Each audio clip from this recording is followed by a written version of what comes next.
Welcome to the Leadership in Law podcast with host Marilyn Jenkins. Cut through the noise, get actionable insights and inspiring stories delivered straight to your ears. Your ultimate podcast for navigating the ever-changing world of law firm ownership. In each episode, we dive deep into the critical topics that matter most to you, from unlocking explosive growth to building a thriving team. We connect you with successful firm leaders and industry experts who share their proven strategies and hard-won wisdom. So, whether you're a seasoned leader or just starting your journey as a law firm owner, the Leadership in Law podcast is here to equip you with the knowledge and tools you need to build a successful and fulfilling legal practice.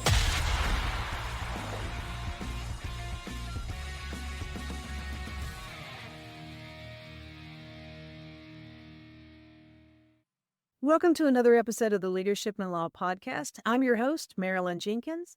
Please join me in welcoming my guest, Nile Frater, to the show today. Nile is the founder of Masse, an innovative SEO agency that specializes in high-scale content campaigns for cutting-edge tech companies in Series A, B, C, and beyond.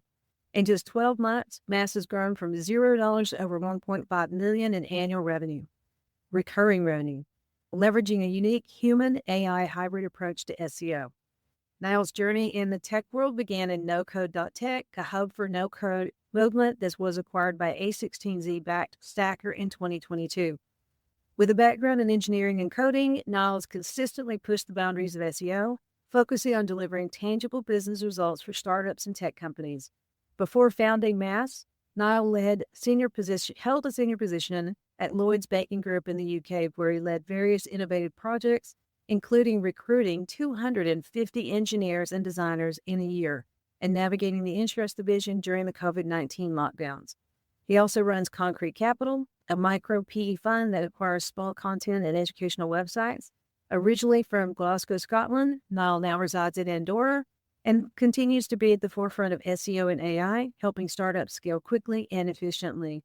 I'm excited to have you here. Welcome. Thank you very much. Appreciate it. I'd forgotten some of those details about my life. Very cool. No, I see why you moved to Andorra now after going through all you went through at Lloyd's. That had to be a lot of stress. It was very stressful, yeah. Andorra is a much, much quieter pace of life. Nice. So I want to talk about how you do, where you got started with the SEO and AI, because what you're doing is pretty incredible for startups and the scale of which you're building SEO content. Yeah, for sure. I mean, I think a real advantage we've had is we all started our agency in 2023. And so we've kind of got to build an agency from scratch with AI already in existence. And I think there's been a lot of people who have tried to adapt AI to their agency, and that's a fair bit harder than building with AI in mind. But, from day one, we really just set out to figure out, how do you get the best out of AI? I think there's a lot of people who just use it for absolutely everything, literally prompt the AI, get an article, paste that online. And there are a lot of people who just say, I'm not going to use AI, I don't believe in it, I think it's cheating, etc. And, we don't think that's a great approach either.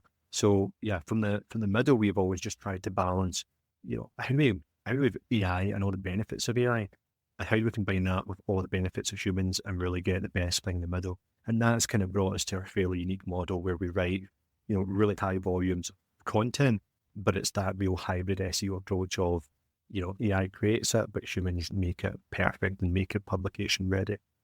Okay, great. Yeah, because the pendulum does swing very far. I do like the idea of combining the two, because that's one thing that we work with is we use AI in a lot of instances, and it does help with content. But being able to, actually taking the time to review that and make sure that it makes sense, because it also maybe doesn't give actual case data. So you have to review the data. I know that whenever we're working on presentations, it'll come up with ideas where you just need to put a case study in there. So very interesting. So you're doing it where you're using prompts. Are you using prompts that create multiple articles at a time, and then you're going to go through and work with each article individually as a person? No, so we try and do the opposite. One of the big problems you get with AI is if you ask it to do too much, the quality of that output drops really, really quickly. the kind of technical term for that is almost the context size. The more that you ask the AI to produce with less input, the worse it's going to output. On the flip side, if you can give it a lot of context and ask for, relatively less text in return, you're generally going to get better output. And, what you mentioned there with case study, I think is one of the best examples. If you can give it a ton of existing information, existing references, existing case study, details of what you're looking for, anything at all. If you imagine that you were sitting down with a human writer and telling them, hey, this is what I want you to write about, and you had to give them all the research, the more that you can do that, the better the AI is going to perform. And so for us, we don't even just introduce or try to produce individual articles. We will actually chunk an article up and maybe go section by section. Quite often, instead of having AI produce a full article, we'll use it really as a tool for writer's block. We'll say, hey, I have to write an article about, I don't know, let's say divorce law in Utah, for example. And, I'm going to go into that with some understanding of divorce law as it's across the entirety of the United States. But there are going to be specifics there that I don't know.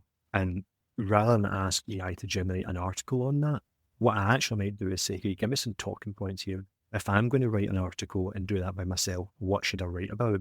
And so we'll try to chunk it up as much as we can. And we'll try to kind of find a balance between, use AI for the non-valuable information, right? So me just learning about divorce law in Utah, I'm not going to learn anything valuable there that I can't just Google or find somewhere else. The real value add comes when I do my own research, put my own opinion in, etc. GPT, any AI platform is terrible at that. What LLMs do by definition is take the average of everything that has ever been written on a topic and give you the average. And so when you spit out an article, it's going to be average. So the best thing that you can do is chunk that article up so that you're going to get the best results. Use AI to get the table stakes, the hygiene information that you need to just be able to competently understand and write something. And then ideally write the rest of it yourself. And you can do it with AI, especially if you chunk it up and then piece the article together. You'll also get writing tools, kind of AI-powered tools. You might have heard of platforms like Jasper, Copy AI, this type of thing, where they will generally get a slightly better output than using something like ChatGPT. But most platforms suffer from the same thing. Trying to generate a full article at once is really difficult and very rarely gets you the results that you want. And a lot of times it's not very readable either. And that's one of the things we strive to make something that people will be able to understand and read. Now, granted, articles for SEO don't necessarily, they're not written for everybody to read, but you still never, some people might want to read them. But when you say that AI takes like the average of everything out there, I was listening to someone speak the other day that made a very good example of that. If you ask a kindergarten classroom, including the teacher, the same question, and they all answer the question, AI will take all 30 students and the teacher as 31 total pieces and average that and give you the answer that came as average, which is clearly not an answer you want, right? So I felt that was very, very interesting visual of saying that. Now, when we do prompting, we tell AI how to act. Is that something that in your prompting, just kind of thinking how to help people do better prompts? If I'm writing a marketing article, then I want to act as a copywriting expert in the voice of, say, Dan Kennedy or something like that. Is that something that you encourage as well, to try to raise that level of information it's going to provide you? Yeah, absolutely. I mean, again, the more information, the more context you can give it, the better. And one of the things that's both good and bad about prompting is non-deterministic, right? You can put the same prompt in twice and get a totally different answer. Sometimes that's good. Sometimes, hey, I don't like that output. I'm just going to hit this again and see if it works better. Maybe I'm going to adjust a couple of things. But, you can also just really experiment with almost different personas. And for some reason, LLM respond really well to different personas. So you could try saying, yes, I'm a copywriting expert. You could also try saying, I am, a law expert. I am a lawyer, and a lawyer specialized in this subject or that subject, and really just try almost these different personalities. You can also tell GPT how to write. You can say things like, write in a very sort of conversational tone, write very casually. But what I find is actually almost most effective is you can tell it to write in the style of another website or a particular person. So this is a poor example, but let's say you want it to write in the style of Forbes and use Forbes editorial information, etc. You can tell ChatGPT, like, hey, you are a law expert writer working at Forbes, and you need to produce an article, according to Forbes editorial guidelines, so on and so forth. I think the thing that's hard for a lot of people to really conceptualize is that LLMs are trained on literally every single piece of text that is available somewhere on the internet. And so, people don't realize that you can ask an LLM anything about any book or any TV show. And it's especially impressive with TV shows because the script for every TV show, the transcripts of it are all loaded into an LLM. So you could even do something like, hey, write an article in the style of Harvey Specter from Suits, because ChatGPT knows every word that man has said and every tone indication that was put in the script. So there are a lot of things that you can do. Now, you probably don't want to write like Harvey Specter, but there may be other online publications, online websites, other law firms' websites that you like the style of, and you can ask GPT to imitate it. And generally, that is going to get you a better result than Rock Walton, but actually a better result than if you try to say, hey, you're an expert copywriter, you're this, you're that.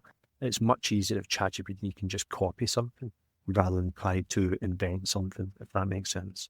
That makes a lot of sense. That's really good input. The LLM, for those listening, is a large language model, by the way. And I just learned not too long ago that, we all know Reddit, right? Reddit, was it 2 years ago or a year ago, was approached by OpenAI to be able to use their entire Reddit platform to teach ChatGPT. And that is global conversations on hot topics, obscure topics, all sorts of things. And that entire system was used as part of the learning of ChatGPT, which I found really amazing because it is conversational.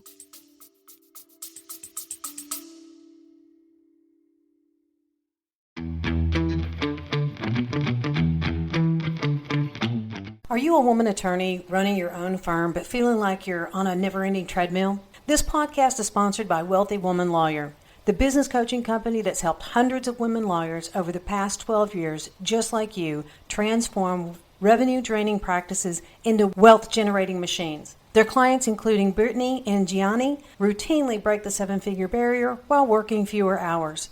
The difference? A systematic approach that builds a firm that works for you, not the other way around. Ready for a practice that funds your dream lifestyle and gives you time to enjoy it? Visit wealthywomanlawyer.com today.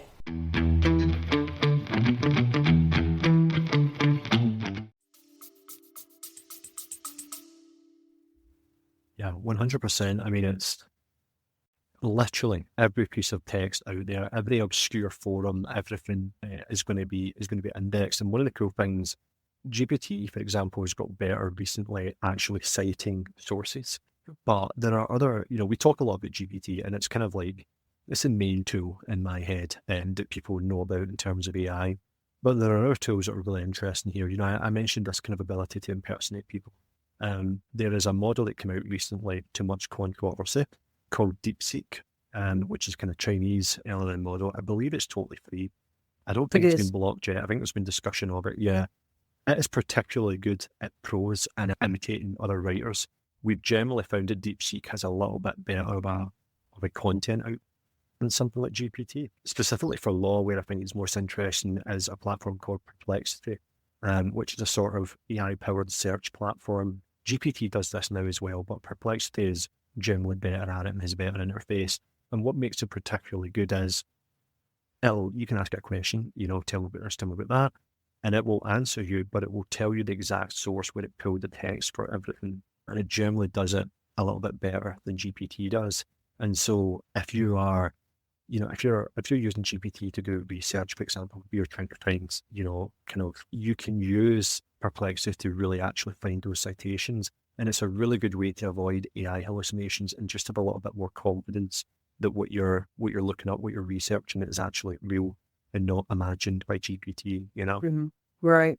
And one of the things that a lot of people use GPT for, and we say GPT because I think it was the number one brand that came out. Yeah, it had a lot of money behind the brand when it came out. So I really prefer Claude when I'm looking at doing articles and stuff. It feels so much more human written. I mean, it's easier to read. But I think gone are the days where you had to give ChatGPT a list of 120 some odd words not to use. But, you can tell it does tend to use more higher education language unless you specify for it not to. Thinking about the DeepSeek and the ChatGPT. So I do a lot of webinars for my audience, and I'm looking to do a webinar that's probably 20, 25 minutes. It's kind of, I don't like to make the webinars too long. And so putting together what I want to include, I did the same prompt in Claude, ChatGPT, and DeepSeek to come up with the outline. And DeepSeek went actually a step further. So, but all the processes, the presentation outlines were very, very similar, as you would imagine.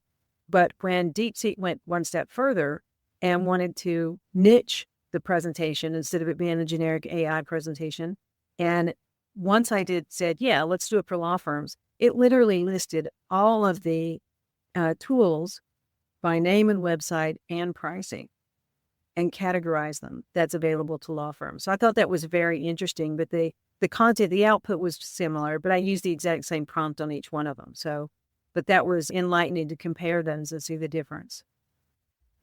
Yeah, it's interesting, not even just in the different platforms, but if you look at something like GPT, if you're using it, up the top left there's a little section you can select all these different models. And the speed at which they're releasing these new models is super quick. So every model is either smarter or it approaches a problem in a new way. There is, they brought out one recently, I think it's called O1. They have a terrible naming convention. I think it's called O1, and it reasons through problems. It's really not my favourite for generating articles and everything like that. It doesn't do it very well, but it's very good at just reasoning through. If you want to ask it a question or how to approach something, it's really good for that. And then GPT brought out this feature recently called Deep Research. I don't know if you've had the chance to try that. It is easy good. So GPT will essentially disappear for 10 minutes, up to 30 minutes sometimes. Really, really deeply, as the name suggests, deeply research a particular topic. That will come back with citations. It will come back with charts. It comes back with a bunch of information that you're never going to get from a normal GPT prompt. What this is really, really good for in particular is doing article research or doing SEO research. Often when we're writing articles, we are either doing like a kind of guide around something like a kind of how-to, or we're doing like a roundup, here are the top 10 tools for law firms who want to market their company. And those can be really, really time consuming. You have to get a lot of detail. Normal GPT will often get things wrong because sometimes it will go and do a web search and pull legitimate new information. Other times it's relying on, 12 months ago it got trained on the pricing page for this tool and now that information's out of date. So it's not necessarily hallucinated, it's just out of date. Deep research is much, much better at pulling all that information in. And you can literally just give it a prompt, go make a coffee, come back, and it's in front of you. It's literally 3 weeks old, I think. So it's not even really transformed SEO yet, but I think it's going to be a really transformational feature. Interesting. I haven't not played with that one yet. I am pretty impressed with what a lot of people have done in building their own GPTs, and then outside of that, using Make to try to have things work. And as GPT does something, creates a folder on Google or on Drive and stuff like that. But that's kind of getting in the weeds. So let's jump over to the SEO way of, because one of the things that you talked about, you do SEO for focusing on client acquisition as opposed to just traffic. Let's talk a little bit about that. What's your process in that? Yeah, for sure. So yeah, traffic is obviously key for any SEO growth. You need traffic in order to be able to convert it. For us, we're really, really focused on traffic that is likely to convert. And what I mean by that is, let's say that you are selling a phone, for example, because it's sitting right in front of me. Best example I can come up with. If you just Google the word iPhone, that has so many different intents, right? It could mean I want to know what the latest iPhone is. I want to know what an iPhone is. I want to see the price of an iPhone, etc. Or someone could Google buy iPhone, and that intent is so much, much clearer. They want to purchase an iPhone, they want to know the price of it, etc., etc. Everyone knows, I think, at this point that SEO is centered around keywords, and really any keyword which someone's going to Google, all of these have an intent. And it's something that I see people in SEO miss so frequently, especially if you're new to SEO, especially if you're not an expert, is, you'll just think up, hey, I'm a law firm in New York. What are some of the terms I'm going to look up? Law firm, New York.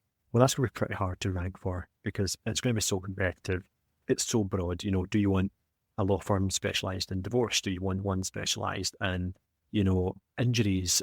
Is it actually you want a law firm who are going to help you set up a company? These things are so, so different.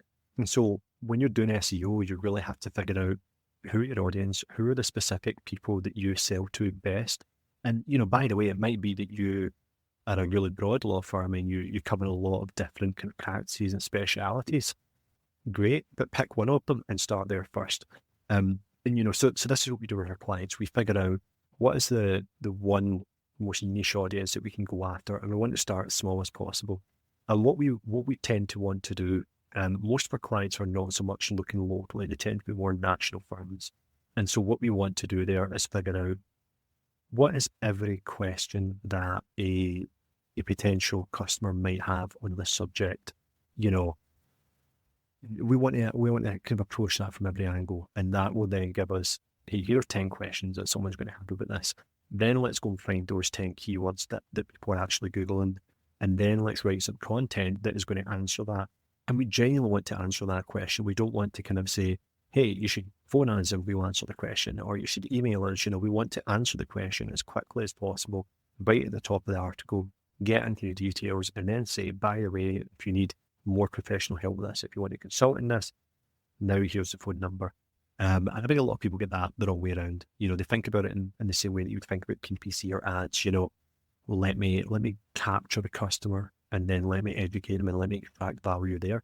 SEO is really about giving value up front and then extracting, value for yourself further down the line. Now that changes a little bit with local SEO, which I can get into in a second. But the core of SEO is always, let me figure out my buyer, let me figure out what they want, and then let me create some kind of experience that helps them, and that's typically going to be content. And that's where AI is super helpful. Is creating that content, helping you figure out what that particular niche audience wants, helping you figure out what questions they might have, again, this research process that's really good for, and then ultimately, delivering that value as quickly as you can up front, and then you can worry about capturing the customer. I love that. So one of the things that we coach on in our agency is the FAQs. Like every business has frequently asked questions. Every client has, a potential client has the same questions, right? So make an article on each one, make a video on each one. And that way you are educating and providing content at the same time. So that's very good. Now, with your SEO process, and do you actually do backlinks? Are you talking about doing the SEO, the articles on the website? What types of distribution are you doing? And I know you do it in a massive scale, but if you give us a little insight on that.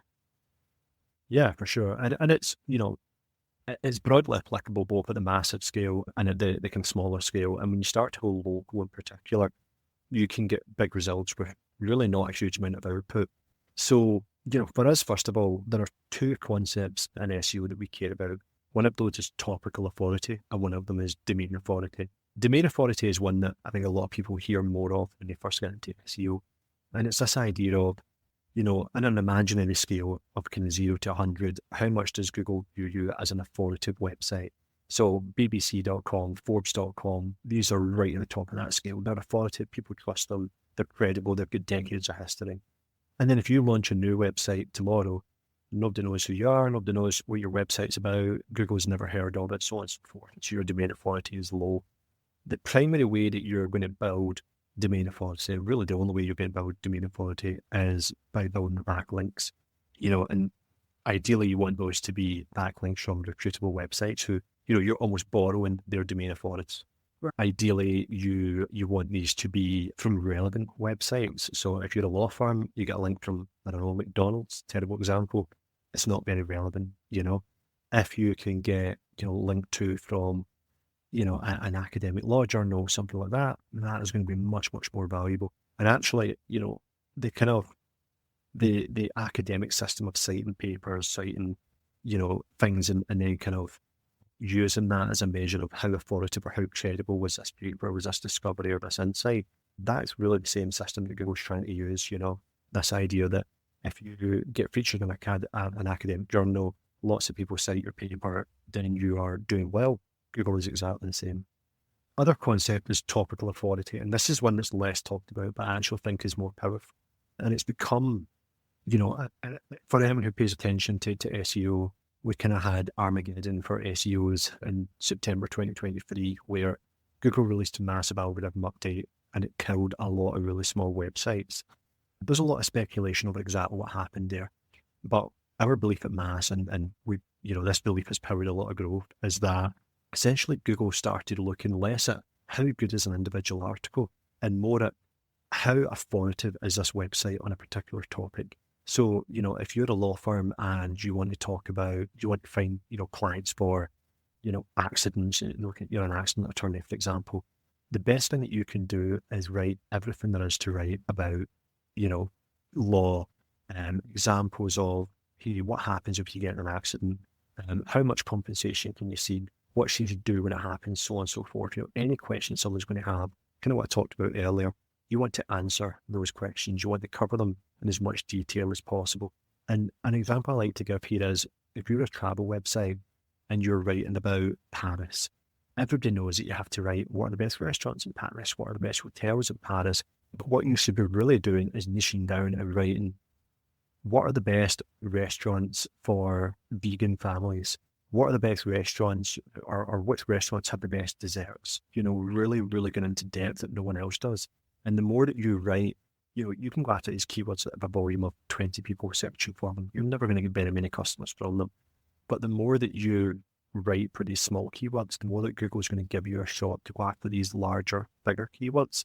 And, whether you're doing massive scale SEO like we are, or you're doing, really deep local SEO, that is always going to be true. And it's going to be easier the smaller that you are, I love that.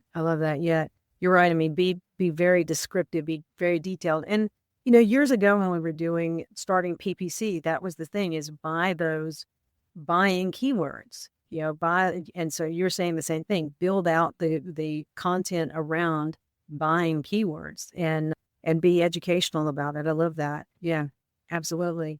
So this has been absolutely incredible. I really appreciate the detail and the way that you are using AI and building SEO content, and for sharing that information with us. And I know that some of the listeners are going to want to reach out to you and connect with you. Where's the best place to do that? Yeah, so you can find our website, which is Masse, that's Masse with an E, .marketing. You can also reach me. I am Nile at masse-seo.com. You can reach me there. I'd be happy to help. Fantastic. Now, thank you so much for your time today. This has been very interesting, and I just really appreciate your time. Thank you very much. I've really enjoyed being on. Thanks for joining me today for this episode. As we wrap up, I'd love for you to do two things. First, subscribe to this podcast so you don't miss an episode. And if you find value here, I'd love it if you would rate it and review it. That really does make a difference in helping other people to discover this podcast. Second, you can connect with me on LinkedIn to keep up with what I'm currently learning and thinking about. And if you're ready to take the next step with a digital strategist to help you grow your law firm, I'd be honored to help you. Just go to lawmarketingzone.com to book a call with me. Stay tuned for our next episode next week. Until then, as always, thanks for listening to Leadership in Law Podcast, and be sure to subscribe wherever you listen to podcasts so you don't miss the next episode. Thanks for joining us on another episode of the Leadership in Law Podcast. Remember, you're not alone on this journey. There's a whole community of law firm owners out there facing similar challenges and striving for the same success. Head over to our website at lawmarketingzone.com. From there, connect with other listeners, access valuable resources, and stay up to date on the latest episodes. Don't forget to subscribe and leave us a review on your favorite podcast platform. Until next time, keep leading with vision and keep growing your firm.